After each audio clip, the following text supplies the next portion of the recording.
Hi friends, ಎಲ್ಲರಿಗೂ ನಮಸ್ಕಾರ. ಇವತ್ತು ಕಾಂಗ್ರೆಸ್ ಕಡಲೆಕಾಯಿ ಬೀಜ ಹೇಗೆ ಮಾಡೋದು ಅಂತ ನೋಡೋಣ. ಮೊದಲು ಒಲೆ ಮೇಲೆ ಒಂದು ಬಾಣಲೆನ ಇಟ್ಟು ಸುಮಾರು 2 ಕಪ್ ಆಗುವಷ್ಟು ಕಡಲೆಕಾಯಿ ಬೀಜನ ಹಾಕೋಬೇಕು. ಕಡಲೆಕಾಯಿ ಬೀಜನ ಹಾಕಿದ ನಂತರ ಕಡಿಮೆ ಫ್ಲೇಮಲ್ಲಿ ಸುಮಾರು 5ರಿಂದ 10 ನಿಮಿಷಗಳ ಕಾಲ ನಾವು ಚೆನ್ನಾಗಿ ಹುರ್ಕೋಬೇಕು. ಚೆನ್ನಾಗಿ ಹುರಿದಾಗಿದ್ದ ನಂತರ ಒಂದು ಸಪ್ರೇಟ್ ಪ್ಲೇಟ್ಗೆ ಹಾಕ್ಕೊಂಡು ತಣ್ಣಗಾಗೋದಕ್ಕೆ ಬಿಡಬೇಕು.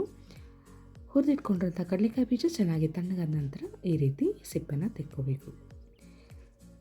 ಕಡಲೆಕಾಯಿ ಬೀಜ ಸಿಪ್ಪೆ ತೆಗೆದಾಗಿದ್ದ ನಂತರ ಮತ್ತೆ ಒಲೆ ಮೇಲೆ ಒಂದು ಬಾಣಲೆನ ಇಟ್ಟು ಅದಕ್ಕೆ 3 ಟೇಬಲ್ ಸ್ಪೂನ್ ಆಗುವಷ್ಟು ಎಣ್ಣೆನ ಹಾಕಿ, ಜೊತೆಗೆ 1/4 ಟೇಬಲ್ ಸ್ಪೂನ್ ಆಗುವಷ್ಟು ಇಂಗು, 1 ಟೇಬಲ್ ಸ್ಪೂನ್ ಆಗುವಷ್ಟು ಅರಿಶಿನ ಮತ್ತು ಸ್ವಲ್ಪ ಕರಿಬೇವಿನ ಎಲೆಗಳು ಇಷ್ಟನ್ನು ಹಾಕಿ ಕರಿಬೇವಿನ ಎಲೆ ಚೆನ್ನಾಗಿ ಕ್ರಿಸ್ಪ್ ಆಗೋವರೆಗೂ ನಾವು ಇದನ್ನು ಹುರ್ಕೋಬೇಕು.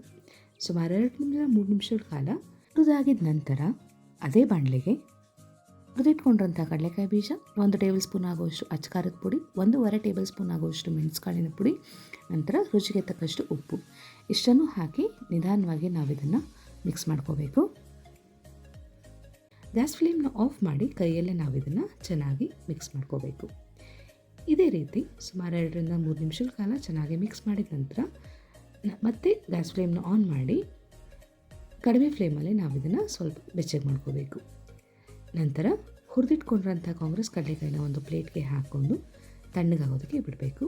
ಈಗ ತುಂಬ ಟೇಸ್ಟಿಯಾಗಿರುವಂತಹ ಕಾಂಗ್ರೆಸ್ ಕಡಲೆಕಾಯಿ ಬೀಜ ಸರ್ವ್ ಮಾಡೋದಕ್ಕೆ ರೆಡಿ ಇದೆ. ಇದನ್ನು ಒಂದು ಏರ್ಟೈಟ್ ಕಂಟೈನರ್ಗೆ ಹಾಕಿ ಸುಮಾರು 1 ವಾರದವರೆಗೂ ಸ್ಟೋರ್ ಮಾಡ್ಕೋಬೋದು. ಈ ವಿಡಿಯೋ ನೋಡಿದಂಥ ನಿಮ್ಮೆಲ್ಲರಿಗೂ ಹಾಗೂ ನನ್ನ ಚಾನಲ್ ಸಬ್ಸ್ಕ್ರೈಬರ್ಸ್ಗೂ ತುಂಬ ಥ್ಯಾಂಕ್ಸ್ ಹೇಳೋಕ್ಕೆ ಇಷ್ಟಪಡ್ತೀನಿ. ನಮಸ್ಕಾರ.